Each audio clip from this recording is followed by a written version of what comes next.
It was a late July afternoon, the kind where heat clings to your skin like wet laundry. I was walking back home from the community center wearing my old work shirt, the one with the faded Marcus stitched in cursive above the chest pocket. I just finished my volunteer shift helping serve lunch to kids from low-income families. My earbuds were in, jazz humming soft and low when I turned the corner of Sycamore Avenue and saw him. The dog. Big, golden retriever, tongue out, panting, tied to a mailbox with a rope that looked way too thin for its energy. His tail wagged like crazy when he saw me. No one else was around. I paused, pulled out one earbud, glanced up the street. No owner in sight. The dog was clearly thirsty, maybe hungry too. It was around 95 degrees and there was no bowl, no water. "Hey buddy," I said softly, crouching near him. His tail thumped the concrete, his tongue flopping sideways like he was smiling. I reached into my backpack. I always kept some spare granola bars and a bottle of water with me just in case. Tore open a granola bar, broke a piece, held it out to him. "Easy now," I said. "Just a little snack, all right?" He sniffed it, then gently took it from my hand. And that's when I heard the voice. "Hey, get the hell away from my dog." I turned my head and saw him storming down the porch steps. White man. Late 40s. Cargo shorts. Tank top stained with sweat. Balding, red-faced, the kind of face that always looks sunburned. His eyes locked on me like I just kicked his front door down. I said back, "OFF," he barked, his boots stomping on the sidewalk. I stood up slowly, hands raised. "Whoa, man. I was just..." "You were just what?" he snapped, coming closer. "Trying to steal him? Poison him? What the hell are you doing feeding my dog?" My voice caught in my throat. Everything in me wanted to shout back, but I kept calm. He looked dehydrated. There was no water. I don't need you teaching me how to take care of my damn dog," he barked, standing just a few feet away now. "And I sure as hell don't need your kind sniffing around my house." My blood chilled. There it was. Not subtle. Not coded. Straight from the gut of a country that never really healed. "You're kind." I took a breath. "I didn't mean any harm," I said, firm but calm. "I saw a dog that looked thirsty and I tried to help." "Well, I don't want your help," he snapped, grabbing the leash and yanking the retriever back. The dog whimpered. "Let's go, Max," he muttered and turned toward his house. But he didn't stop there. No, he had to twist the knife. "You people act like you're always doing the world a favor. Guess what? Not everyone's buying it. This is a nice neighborhood. We don't need you walking around playing hero." That time I felt it. The sting. Not in my chest, but deep in my stomach.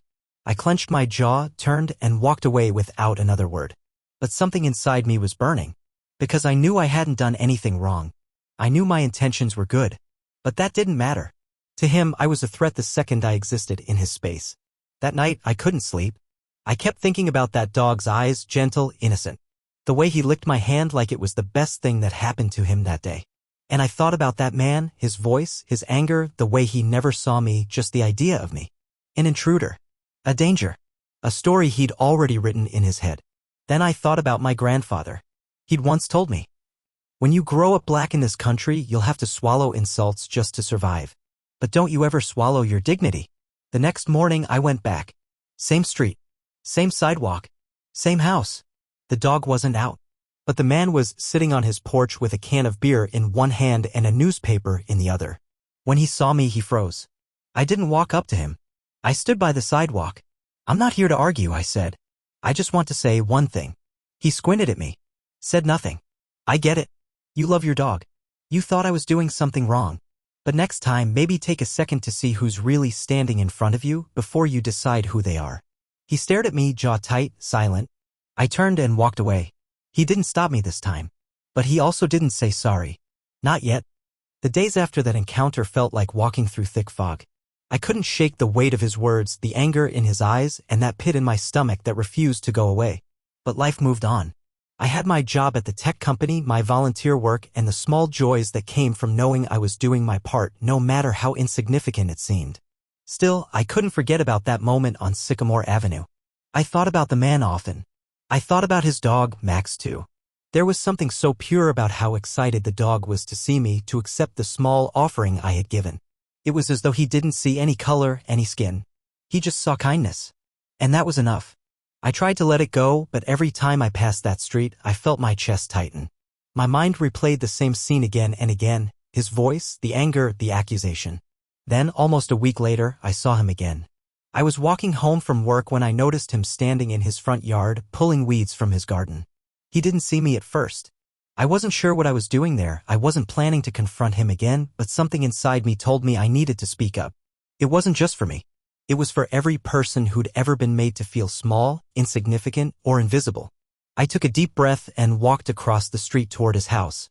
When he finally looked up and saw me coming, his expression shifted from confusion to something I couldn't quite place. Maybe it was guilt. Maybe it was surprise. Maybe he was wondering what I wanted this time. I stopped a few feet from him, my hands shoved deep into my pockets. "Hey," I said, trying to keep my voice steady. "I just wanted to apologize." He blinked, clearly not expecting that. "Apologize?" He scoffed, wiping his hands on his pants and standing up straighter. "For what?" "For the way I left things last week," I said, choosing my words carefully. "I didn't want it to be like that. I didn't want to make you think I was disrespecting you or your dog." His brows furrowed like he was trying to figure me out. "Are you out of your damn mind?" he said, his voice rising. "You come up on my property, feed my dog without asking, and then you apologize to me?" "I wasn't trying to disrespect you," I said, trying to stay calm even though my pulse was starting to race. "I wasn't trying to take anything away from you. I just saw a dog that needed some help. You don't always know what people are thinking when they do something kind. Sometimes it's just that kindness." He stepped back, folding his arms. "And what's that supposed to mean? That I'm some kind of racist for telling you to stay away from my dog?" I shook my head slowly. "I'm not saying that. I'm not saying anything like that. What I'm saying is that you assumed something about me. You didn't even give me the chance to explain before you made your judgment." A long pause followed. He seemed to be weighing my words. "I'm not saying I'm perfect," he muttered, his eyes now focused on the ground. "But what do you expect from me? People like you come into my neighborhood and I don't know who you are. I've seen too many things go wrong. Maybe I overreacted. But you don't know what it's like." I blinked, the weight of his words hanging in the air. "What do you mean?" I asked, genuinely curious. "You just don't know," he said, his voice quieter now, less aggressive. "I grew up in a time where you didn't trust people who weren't like you. It's hard to let go of that. Hell, I never even thought about it until the world started changing. And here you are, standing in front of me like I owe you something." I didn't know what to say at first. My head was spinning. For a moment, I thought about walking away. I thought about how easy it would be to leave it all behind and never look back. But then something inside me told me that this conversation, this moment, was important.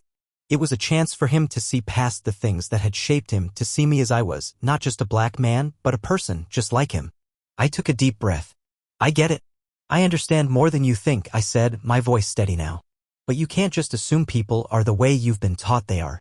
You can't keep letting fear dictate everything. You don't have to trust me right now, but trust that I'm not here to hurt you or your dog." He looked up at me, and for the first time I saw something different in his eyes. It wasn't anger. It wasn't judgment. It was hesitation. "Maybe," he started, then stopped as if unsure of how to continue. "Maybe I've been wrong." I smiled, just slightly. "Maybe we all are. But it's not too late to change." There was a long silence between us, and then he spoke again, his voice softer this time. "All right. You want to help? You can start by telling me your name." "Marcus," I said, offering a hand. He shook it cautiously, like it was a gesture he wasn't used to. "I'm Mike," he said, his voice more reserved now. "Mike Roberts." We stood there for a moment, just exchanging glances, the tension slowly fading. "I'll make sure Max stays on a leash next time," Mike said after a beat. "And if you see him out here again, you're welcome to give him some water or whatever. Just don't go feeding him anything else without asking." "Deal," I said, and with a nod I turned and started to walk away. But this time, when I glanced back, Mike was standing there, looking at me. And this time his gaze wasn't filled with judgment. It was just a look, a silent acknowledgement that things weren't as simple as they seemed. I'd taken a step forward. So had he. The next few days were a strange mix of reflection and discomfort.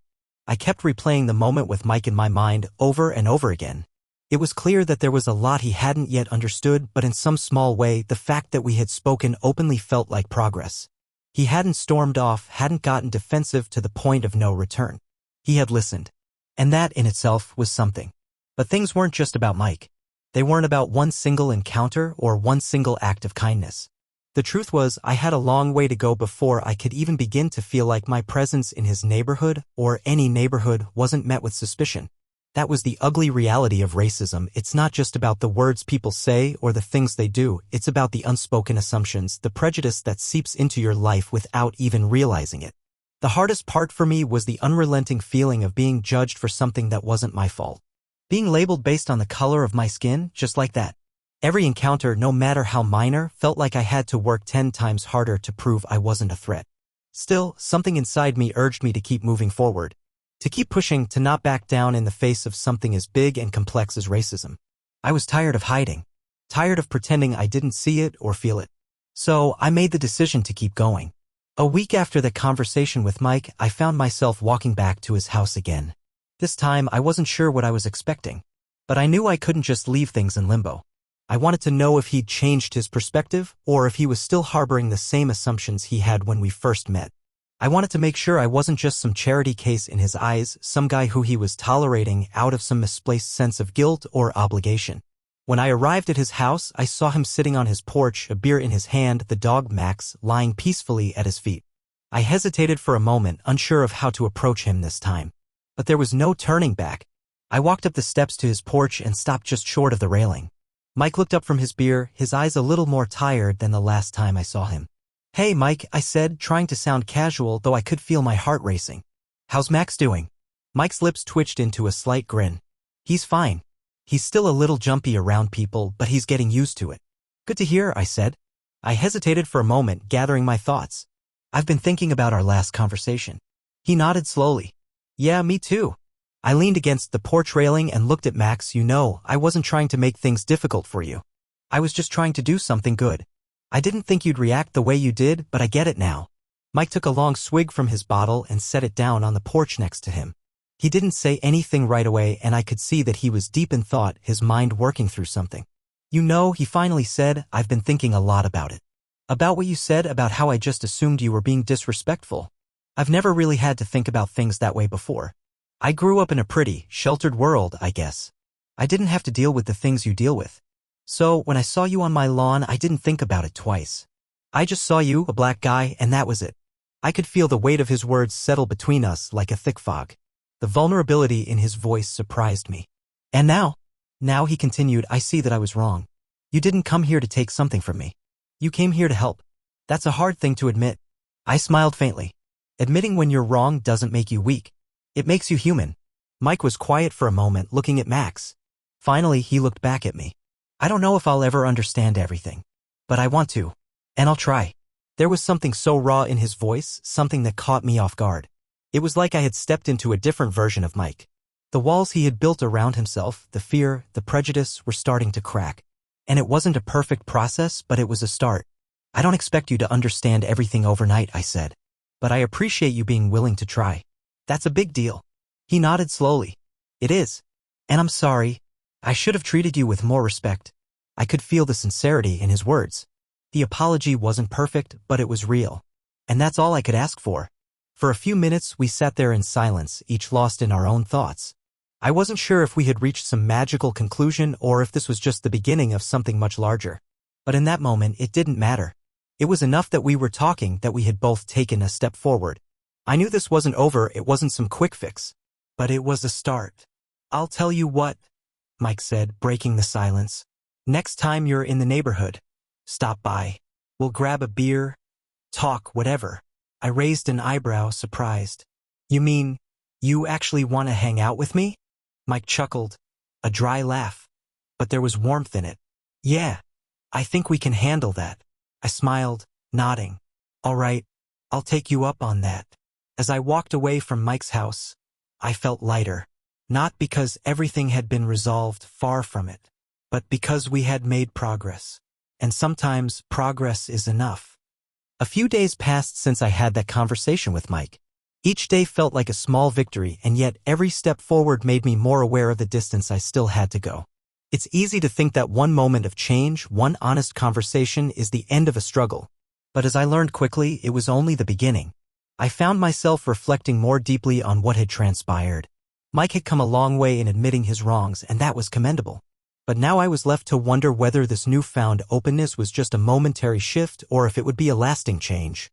Change is rarely easy or straightforward, especially when it comes to something as entrenched as racism. The roots of it run so deep, and sometimes it's hard to see where the light can break through. It was a Sunday afternoon when I decided to visit Mike again. There was something in the air, a sense that I needed to continue the dialogue, to further solidify this fragile understanding between us. I wasn't looking for a resolution, just the continuation of something that was slowly taking shape.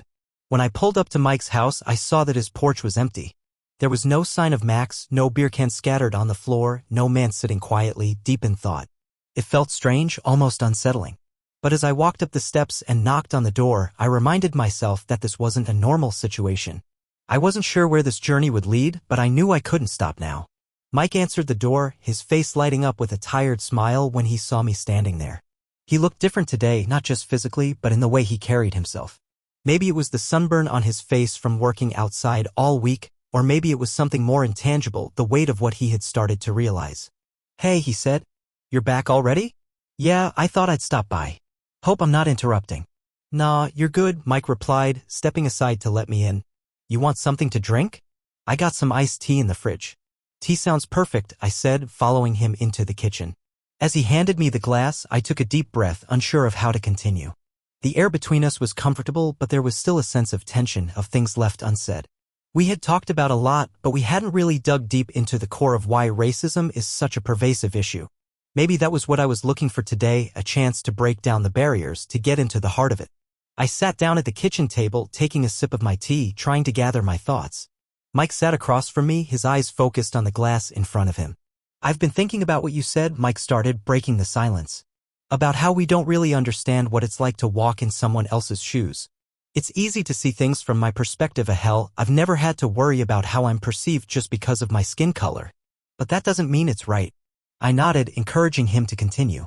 "I've seen a lot of things in my life, some good, some bad. But nothing that really made me stop and think about race. It's just not something I ever had to deal with," he said, his voice a little quieter. "But then I saw you that day, trying to feed Max, and I realized I was looking at you through the lens of my own experience, which, frankly, isn't fair. I saw a black guy, and in that moment I thought the worst. I didn't think you were trying to help. I thought you were trying to take something from me." I was surprised by how open he was. It was rare for someone to admit something like that, let alone someone like Mike, who had built walls around himself for years. But there was a vulnerability in his tone that spoke volumes. "I get it now," he continued. "I get how wrong that was. You weren't here to take anything. You were here to give. And I guess in my mind I never understood that." I could feel my own emotions start to stir. The weight of what he was saying was hard to process, but I could tell that he was genuinely trying to grapple with something that had always been outside his realm of understanding. "You don't have to get everything all at once," I said softly. "It's a process. And I'm not expecting you to be perfect. I'm just glad you're open to it." Mike nodded, his eyes now meeting mine with a sincerity I hadn't seen before. "Yeah, well, I think I've got a long way to go. But I want to get there." We sat in silence for a while after that, both of us absorbing the gravity of the conversation. The room felt heavy with the realization that this wasn't just about one person, one conversation, or one apology. It was about years of hurt and misunderstanding. It was about centuries of systemic issues that no one person could fix in a day. After a while, Mike broke the silence again, his voice soft but steady. I think I want to learn more. Not just about you, but about the history of this stuff. About what people of color have to go through. Maybe that'll help me see things clearer." I smiled at him, appreciating the effort. "It's a good start. You can't fix what you don't understand, right?" He chuckled, shaking his head. "Yeah, I guess so." For a moment, I thought about what we had been through, what we had learned, and I realized that while this conversation might not have solved everything, it was a hell of a lot better than staying silent or pretending nothing was wrong. It wasn't about expecting perfection. It was about showing up, being willing to admit when you're wrong, and trying to do better. "I'll take you up on that beer offer, Mike," I said, finally standing up from the table. "But let's make it a little more often.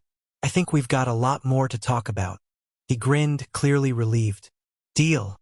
The week that followed was a quiet one, but a meaningful one. It wasn't loud or dramatic, but the small changes in Mike's behavior spoke volumes. Every time we crossed paths, he greeted me with a bit more warmth, a little more understanding. The awkwardness that once lingered in the air was slowly fading away, replaced by something deeper, respect. He had begun to see the world through a lens that wasn't clouded by the biases he had carried with him for so long. And while this was far from a cure-all for the larger issues in society, it was a start that I was happy to be a part of. One evening, a few days after our last conversation, I found myself sitting on the porch of Mike's house once again. Max was lying at my feet, his eyes watching me intently as if he could sense the shift that had taken place in his owner's heart. Mike came out with 2 cold beers, offering one to me as he sat down beside me. The sound of the bottle cap popping was the only noise that broke the comfortable silence between us. "You're a good man, Mike," I said, my voice softer than usual, filled with gratitude for the progress we had made. "I know it wasn't easy, but you've taken some big steps."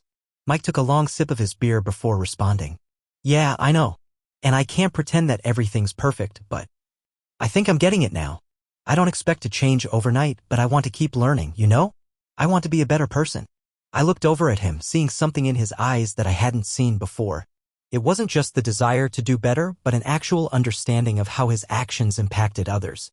He wasn't just doing this because it was the right thing to do, he was doing it because he wanted to be the kind of person who made the world a little better, even if just in small ways. "Good," I said. "That's all anyone can ask for. Just keep doing the work, keep learning. It's not easy, but it's worth it." We sat in silence for a while, both of us lost in our own thoughts. The night was quiet, the only sounds being the occasional rustling of leaves in the trees and the soft hum of distant traffic. It felt peaceful, almost like the calm after a storm. The tension had lifted, and what remained was the quiet hum of 2 people beginning to understand each other. After a few moments, Mike spoke again, his voice carrying a hint of uncertainty. "I guess I'll never really understand what it's like, being in your shoes," he said. "But I want to try. And maybe that's enough for now. Maybe that's the first step." I nodded, appreciating his honesty. "It's a good start. And honestly, it's a step that a lot of people never take. Most people stay in their bubble, too afraid or too comfortable to make the effort. But you're not doing that, Mike. And that matters." He smiled, though it was a bit sheepish. "I'm glad you think so. But I know I've got a long road ahead. I want to be the kind of person who stands up, who sees what's wrong and speaks out." I clinked my bottle against his, a small gesture of solidarity. "That's the spirit. One step at a time, right?" He laughed, his shoulders relaxing. "Yeah, one step at a time." As the evening stretched on, we continued talking, not just about race or the mistakes of the past, but about life, work, and the simple joys that make up the world we live in. Max lazily stretched out on the porch, and I couldn't help but smile. This was it. This was the change. Not in some grand gesture, not in some radical transformation, but in the small, meaningful moments. The moments where we connect, where we grow, where we allow ourselves to be better than we were yesterday. In the coming weeks, Mike and I continued our conversations. They weren't always easy, and there were moments where we both faltered, but we kept talking. We kept learning. And slowly, Mike's actions began to reflect his newfound awareness. He started attending local events about race and social justice. He read books, watched documentaries, and even had conversations with people who were far more experienced in navigating these issues than he was. And as time passed, it became clear that Mike wasn't just apologizing for his past actions, he was actively working to change his mindset. He was striving to be a part of the solution even when it wasn't convenient or easy. It was a beautiful thing to witness. As for me, I couldn't have asked for a better outcome. No, Mike wasn't perfect, none of us are. But he was trying. And that was more than I could have asked for. "Mike, thank you," I said one afternoon as we wrapped up yet another of our long talks. "Thank you for really trying to understand. Not just for me, but for all the people who deal with this every day." He smiled, his eyes genuine. "No, thank you. For sticking around. For showing me a side of things I never even thought about. I can't change everything, but I can make sure I'm not part of the problem anymore." And in that moment, I knew that this was just the beginning, not just for Mike, but for the kind of world we all hope to create. A world where understanding, empathy, and a willingness to change were valued over ignorance and division. Max gave a soft bark from the porch as if agreeing with us. And I couldn't help but laugh, realizing that sometimes change comes in the quietest of ways, one person at a time.